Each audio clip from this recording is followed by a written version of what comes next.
telaio serve per legare insieme tutti i fili e creare queste frange che hanno appunto la trama che li unisce e poi si creano i paralumi. Sì, questa è una vecchia frangia fatta con questo disegno a rose che era uno dei più classici. Loro sono le impiraresse veneziane, sapienti artigiane che a mano e con l'antico telaio di inizio Novecento danno forma a chilometri e chilometri di fili di piccolissime perline che qui a Venezia si chiamano conterie, come racconta Giuliana Chan. Vengono infilate sul filo di acciaio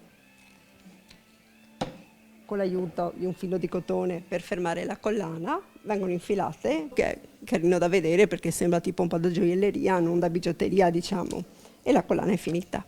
Antico mestiere veneziano che sopravvive in questo negozio laboratorio presto museo alle porte di Canareggio, dove l'arte di vetro di questi piccoli tubicini multicolore rimanda a memorie e gesti antichi più di 700 anni, che da dicembre vede iscritti al patrimonio culturale immateriale UNESCO.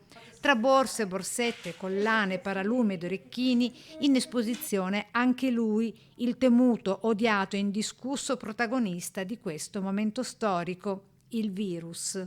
No, non è ancora stata digerita questa cosa e quindi chissà, magari fra 4-5 anni che la gente non ci pensa più, speriamo, forse invece viene richiesto perché magari sembra un oggetto appunto da tenere storico negli annali, sì.